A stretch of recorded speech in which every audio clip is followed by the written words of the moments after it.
सत्यभामा ने कहा, हे प्रभु, आप तो सभी काल में व्यापक हैं और सभी काल आपके आगे एक समान है, फिर यह कार्तिक मास ही सभी मासों में श्रेष्ठ क्यों है?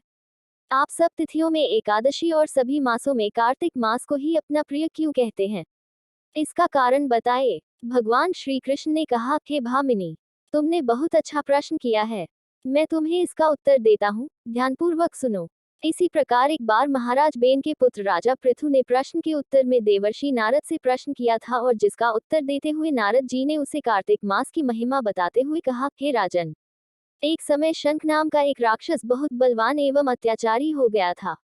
उसके अत्याचारों से तीनों लोकों में त्राही त्राही मच गई। उस शंखासुर ने स्वर्ग में निवास करने वाले देवताओं पर विजय प्राप्त कर इंद्रादि देवताओं एवं लोकपालों के अधिकारों को छीन लिया। उससे भयभीत होकर समस्त देवता अपने परिवार के सदस्यों के साथ सुमेरु पर्वत की गुफाओं में बहुत दिनों तक छिपे रहे। तत्पश्चात वे निश्चिंत होकर सुमेरु पर्वत की गुफाओं में ही रहने लगे।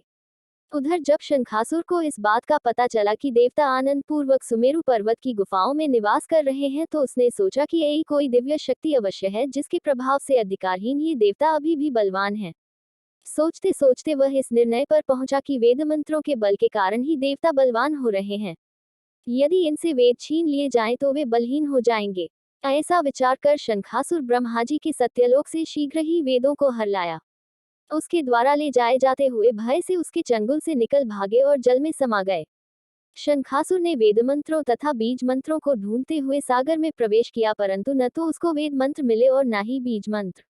जब शंखासुर सागर से निराश होकर वापस लौटा तो उस समय ब्रह्माजी पूजा की सामग्री लेकर सभी देवताओं के साथ भगवान विष्णु की शरण में पहुंचे और भगवान को गहरी निद्रा से जगाने के लिए गाने बजाने लगे और धूप गंध आदि से बारंबार उनका पूजन करने लगे। धूप, दीप, नैवेद्य आदि अर्पित किए जाने पर भगवान की निद्रा टूटी और वह देवताओं सहित ब्रह्माजी को अपना पूजन करते हुए देखकर बहुत प्रसन्न हुए तथा कहने लगे, मैं आप लोगों के इस कीर्तन एवं मंगलाचरण से बहुत प्रसन्न हूँ। आप अपना अभीष्ट वरदान मांगिए, मैं अवश्य प्रदान करूंगा। जो मनुष्य आश्विन शुक्ल की एकादशी से देवोत्थान एकादशी तक ब्रह्म मुहूर्त में उठकर मेरी पूजा करेंगे उन्हें तुम्हारी ही भांति मेरे प्रसन्न होने के कारण सुख की प्राप्ति होगी। आप लोग जो पाद्य, अर्घ्य, आचमन और जल आदि सामग्री मेरे लिए लाए हैं वे अनंत गुणों वाली होकर आपका कल्याण करेगी। शंखासुर द्वारा हरे गए संपूर्ण वेद जल में स्थित हैं। मैं सागर पुत्र शंखासुर का वध करके उन वेदों को अभी लाए देता हूँ। आज से मंत्र, बीज और वेदों सहित मैं प्रतिवर्ष कार्तिक मास में जल में विश्राम किया करूंगा। अब मैं मत्स्य का रूप धारण करके जल में जाता हूँ। तुम सब देवता भी मुनीश्वरों सहित मेरे साथ जल में आओ। इस कार्तिक मास में जो श्रेष्ठ मनुष्य प्रातः काल स्नान करते हैं वे सब यज्ञ के अभृत स्नान द्वारा भली भांति नहा लेते हैं। हे देवेंद्र, कार्तिक मास में व्रत करने वालों को सब प्रकार से धन, पुत्र पुत्री आदि देते रहना और उनकी सभी आपत्तियों से रक्षा करना।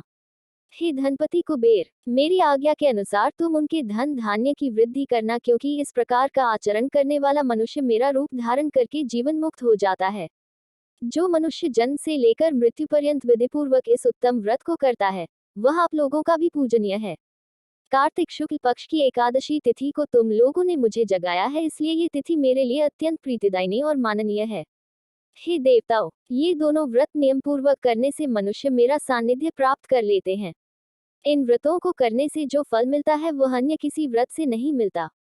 अतः प्रत्येक मनुष्य को सुखी और निरोग रहने के लिए कार्तिक महात्म्य और एकादशी की कथा सुनते हुए उपर्युक्त नियमों का पालन करना चाहिए।